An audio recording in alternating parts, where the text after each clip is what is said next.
Most people think David's worst sin was Bathsheba.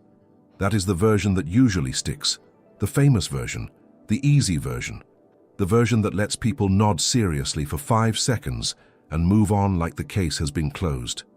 David saw. David wanted. David took.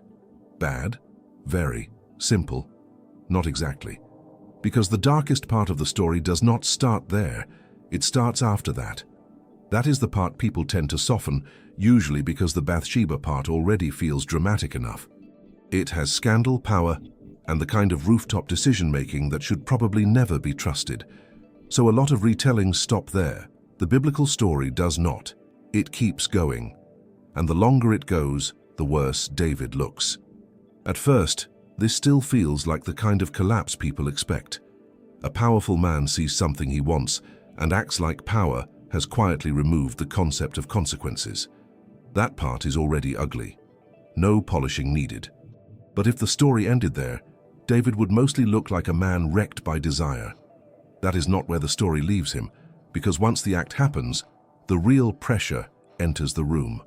Consequences. And David does not respond to those consequences like a man preparing to tell the truth. He responds like a man preparing to manage the fallout, which is a very human move, unfortunately. People make a disaster, then immediately apply for the role of director of disaster control. That is what changes the story. David stops looking like a man who fell and starts looking like a man trying to control the consequences of the fall. That shift matters, because now the problem is no longer just the sin itself. Now the problem is what David becomes after the sin. It is no longer just impulse, now it is calculation, not just failure, strategy, not just moral collapse, the beginning of a cover-up. And cover-ups feel colder than impulses. A bad desire can look reckless, sudden, chaotic. But the moment someone starts moving pieces around, protecting their image, and trying to keep the truth from landing properly, the whole thing gets darker fast. It is one thing to do wrong. It is another thing to realize the wrong might cost you something and decide the new priority is not repentance, but damage control. That is where David is heading. It is like when someone makes a huge mistake and, instead of admitting it, starts rearranging everything around the truth, so the truth never arrives in one piece. Reputation first, optics first, clean story first, actual honesty somewhere far behind, probably walking. That is the energy of this moment. Bathsheba is not the end of the collapse. She is the doorway into it. Because from here, David is no longer just a man who wanted something forbidden. He is becoming a man willing to think carefully, move strategically, and protect himself once the consequences start getting close. That is the part most people soften, and that is why the story gets darker after Bathsheba, not lighter. Because this is the moment when the sin stops looking like weakness and starts looking like strategy. What makes this story so heavy is not just what David wanted, it is what he could do after that. Because David is not just a man with desire here. He is a king with power, and that changes the shape of the whole story immediately. Desire is already dangerous.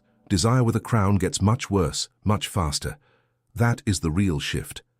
David is no longer just the man who sinned in desire. He is becoming the man who sins even worse in control. And control is the key word now. Because once the act is done, David still has something most people do not have in these stories: reach. He can move people, he can call people, he can shape outcomes. He can influence what happens next, which is great when used for justice, slightly less great when used to protect your own scandal. That is why this chapter matters. The center of the fall is no longer just desire, it is power being used to protect self. Bathsheba does not enter this story like some dramatic romantic equal. She enters it as someone caught under the decision of a man who already had total advantage. David is the king. That is not a small detail floating in the background. That is the background. This is not two people casually wandering into the same mess from the same level of power. One person has the crown, one person does not. That matters. A lot. And then there is Uriah. Loyal. Unaware. Completely outside the private disaster forming around him. Which is usually how these stories get worse. The person creating the damage knows exactly what is happening. Everyone else is still moving normally, like they are in a regular day and not in the opening minutes of someone else's cover-up. That is Uriah here. He does not know he is about to become part of another man's attempt to keep the truth under control. He is just being faithful, just being steady, just existing with the deeply inconvenient quality of not being part of David's plan. And David is already moving past guilt into management. That is what makes this darker. He is not just hoping the consequences disappear. He is trying to reorganize reality around them. He is trying to control appearances before the truth fully lands. He is trying to make sure the story bends around him instead of exposing him, which, to be fair, is a classic human instinct. Not repentance, not confession, just damage control with better furniture. It is like when someone with influence makes a huge mess and, instead of admitting it, starts quietly adjusting everything around the mess so the final version still looks respectable. Same sin, better packaging, cleaner optics, deeply rotten, but very organized. That is David now. Not just guilty, strategic, not just exposed, protective of the image, not just a man who failed, a man with power trying to keep failure from costing him.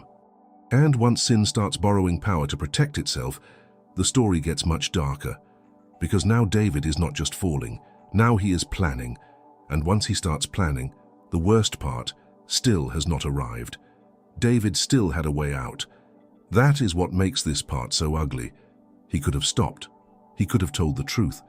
He could have admitted the sin before it dragged anyone else deeper into it. None of those options would have been pleasant, but they existed.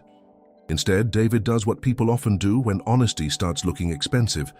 He starts building a safer version of the story. That is the new move now. Not repentance, management. He calls Uriah back, and on paper that probably looks very clever. Bring the husband home, create a convenient explanation, smooth the timeline, clean up the optics, very tidy. Morally rotten, but tidy. This is where David stops looking like a man trapped by sin and starts looking like a man actively engineering the fallout. That matters, because the cover-up is no longer theoretical. It is moving.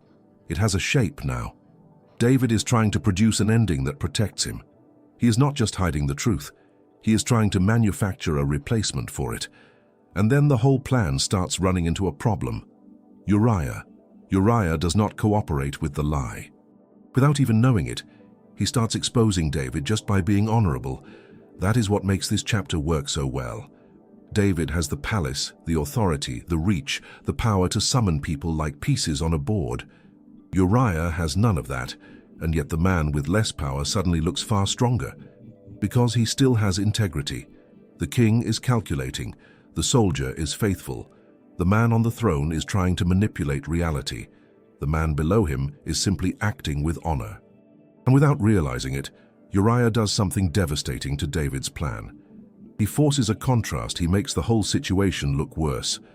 Because now David is not just standing next to his own sin, he is standing next to someone better than him in the exact moment he is trying hardest to protect himself. That is brutal. Without meaning to, Uriah does what David is no longer doing. He acts with honor. That is the core of the chapter. David tries to build a perfect lie, and the lie starts breaking apart because the one person he needs to bend refuses to behave like a selfish man.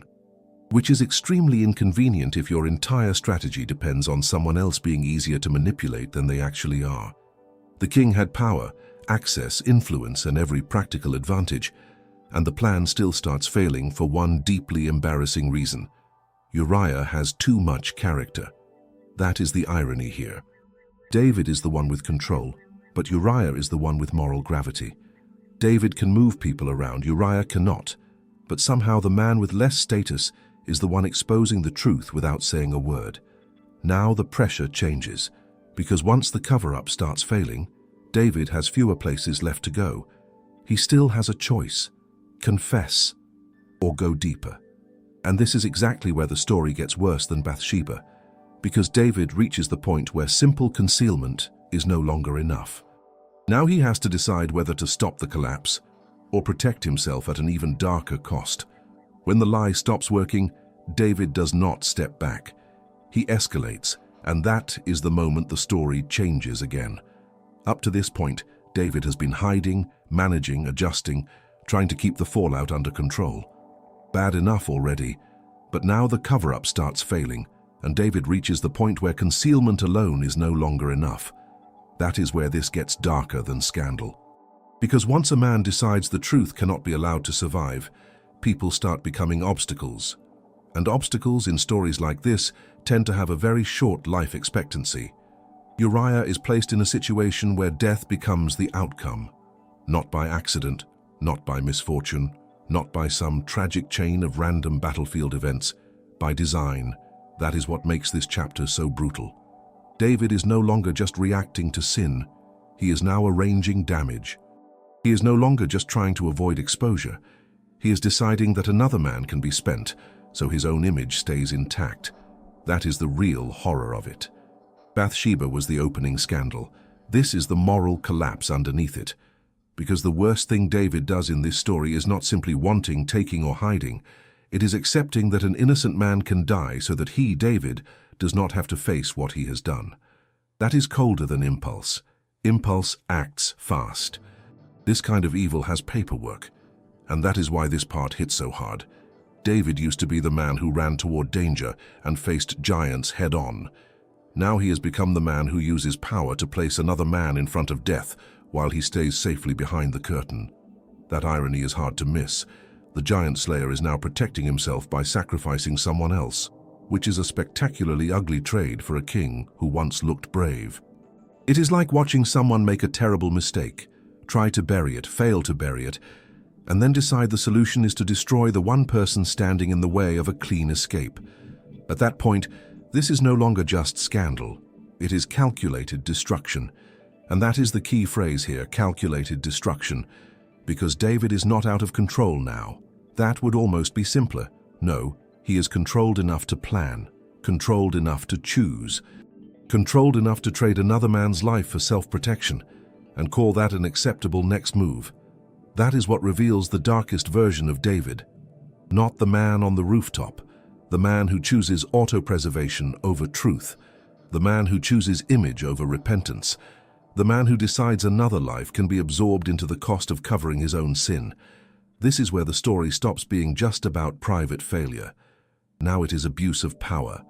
Now it is cowardice dressed as strategy. Now it is a king using authority, not to protect the innocent but to remove a problem.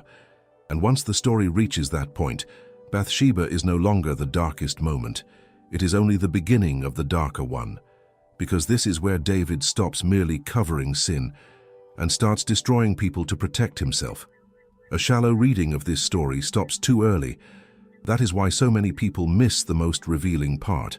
They stop at Bathsheba because Bathsheba is the famous part. The scandal is obvious. The desire is obvious. The wrongdoing is obvious. It is dramatic, recognizable, and easy to package into one neat moral collapse.